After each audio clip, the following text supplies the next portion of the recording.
नमस्कार मित्रों, अमराक्षी तंत्र में आप सभी का स्वागत करता हूं और आशा करता हूं कि आप सभी लोग स्वस्थ होंगे।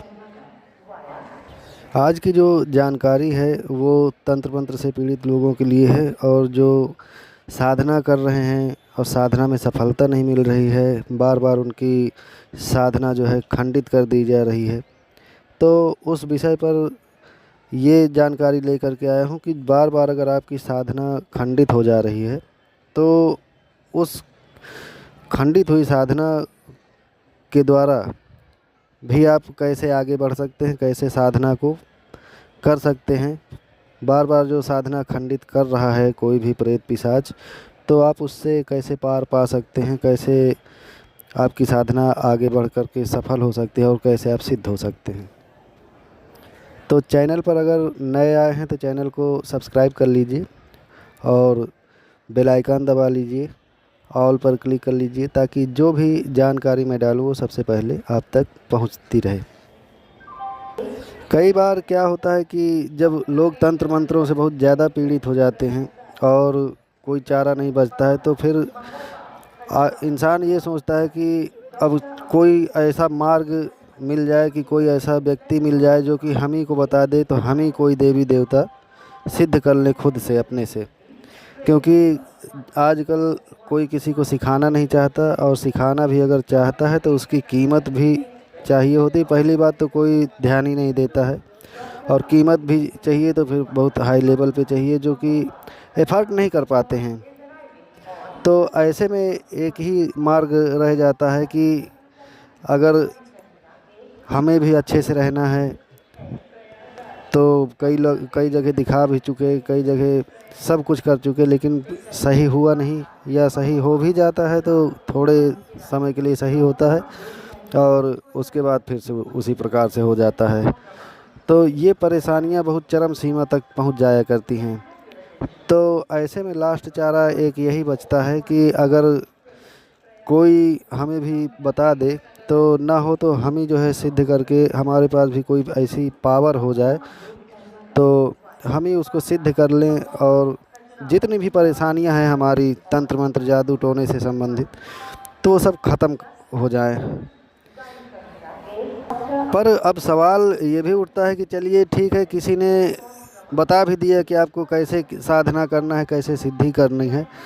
अब बीच में रोड़ा क्या हो रहा है कि जो बरसों से आपके यहाँ या बहुत समय से आपके यहाँ जो प्रेत पैशाचिक शक्तियाँ बैठी हैं, तो जब आप साधना करने बैठते हो तो कहीं दिया बुझ जाता है।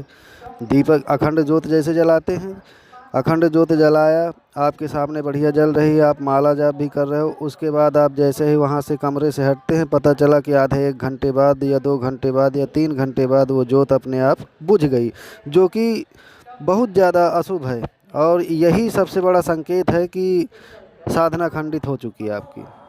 आंख बंद करके जिस समय आप माला जाप कर रहे होते हैं, उस समय क्या होता है, भगवान की जगह गंदी चीज़ें दिखाई देती हैं। मतलब माला जाप करते समय हमें जो दिखना चाहिए कि जिसका माला जाप कर रहे हैं उसकी छवि दिखाई देनी चाहिए, उनकी मूर्ति दिखाई देनी चाहिए। तो ये सब छोड़ करके हमको क्या दिखने लगता है, गंदी चीज़ें, मैली चीज़ें।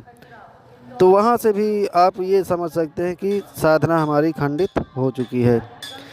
तो उस विषय पे ये बताना चाहता हूँ कि अगर बार बार साधना खंडित हो जा रही है तो आप सबसे पहले आपके पास ये मार्ग रह जाता है कि आप क्या करिए कि जो साधना खंडित कर दे रहा है आपकी बार बार, पहले आपको उसको समझना है, उसको कमज़ोर करना है, उसको अपने घर से हटाना है।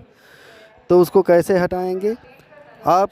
साधना बार बार तो खंडित हो ही जा रही, तो उस साधना को अभी आप बंद कर दीजिए और भगवान जिनकी साधना कर रहे थे उनसे क्षमा मांग लीजिए, या तो कहिए कि या तो फिर इसको प्रेत को हटाइए या मुझे अभी क्षमा कीजिए प्रभु। फिर आप क्या करिए कि 2-4 दिन रुक करके और आप जो है प्रतिदिन नहा धोकर बढ़िया से, और भगवान शिव जो हैं, भगवान शिव, तो भगवान शिव को ही अपना सब कुछ मान करके, उन्हीं को सब कुछ मान लीजिए और उन्हीं से प्रार्थना करके आप उन्हीं के मंत्र का माला जाप करिए। और फिर आप देखिएगा आपको मैं ये कह रहा हूँ कि एक हफ्ते भी अगर आपने जिस तरह बताऊँगा उस तरह अगर आपने कर लिया तो आपको शक्ति का अनुभव अपने आप ऑटोमेटिक आपको होने लगेगा। और आपको ये भी आभास होगा कि यहाँ पे प्रेत पिशाच शक्तियाँ मौजूद हैं, या कई बार शक्तियाँ कहीं चली जाती हैं फिर से आ जाती हैं।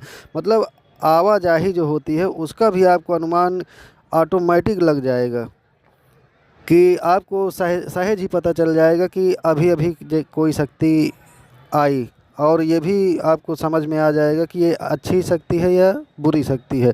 तो इसका जो है अनुभव जो है आपको बिल्कुल आपके मन में बहुत तेज़ी के साथ होने लगेगा और आप तुरंत जान जाएंगे।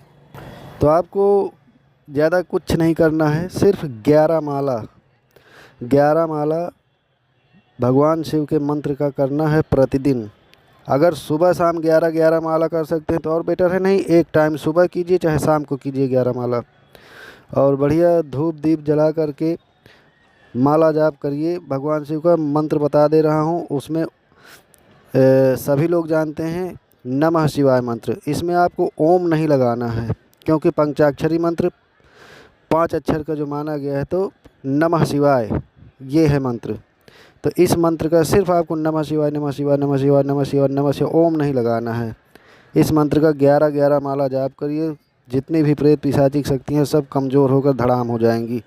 उसके बाद जब आप 1 महीना या सवा महीना तक जब इस मंत्र का जाप कर लेंगे, फिर आप जब साधना करना शुरू करेंगे तो कोई किसी की औकात नहीं कि आपकी साधना को खंडित करके चला जाए।